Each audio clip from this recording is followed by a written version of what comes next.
The 8th, undoubtedly one of the toughest holes on the golf course and stroke index of 1 for a good reason.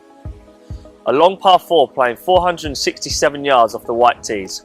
It's a dog leg to the right, so aiming left of this tee is a necessity to opening up this hole and giving you a view of the green with your second shot.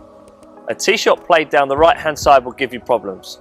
A shorter hitter playing it as a 3-shot hole will need to hit the second towards the water on the left, and a longer hitter will require a big fade to the green or a low punch under the trees to have a chance of making the green. A drive of 220 to 260 yards from the tee will leave you in this area here. If you're here, you're probably aiming to get to the green in a further 2 shots. Navigating the sloping fairway and the water right and left is now something that comes into consideration. Laying up to a comfortable distance for your 3rd shot is something that should always be well thought out when playing a layup. Think about where you want to play your 3rd shot from. A 2nd shot of approximately 100 to 120 yards from here will leave you short of the water and short of the drop off on the fairway, so you're not going to run down into the runoff area here where many people play from.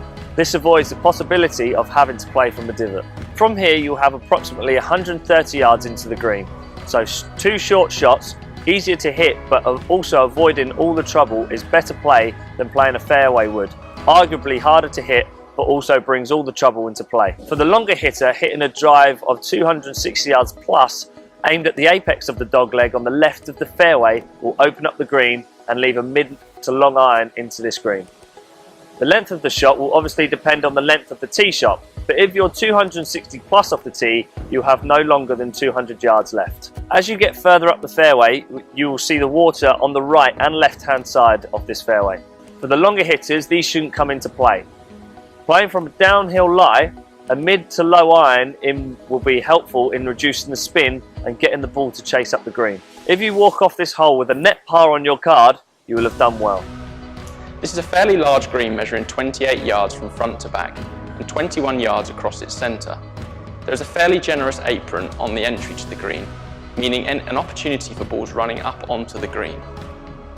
2 bunkers guard the front right and left of the putting surface. There is a bunker unusually located towards the back left of the green, the first time on the course. The green surface has probably the most severe slopes that we have seen so far, and there are some areas around the green that you should avoid at all costs. Generally, anything short of the pin on this surface is good.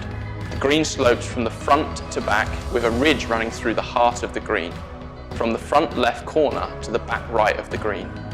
Longer hitters will need to guard against flying over the flag, especially when it is positioned in the back left corner. Any shot hit into the rear bunker or long of the green will face a brutal downhill chip off a downhill lie back onto the green.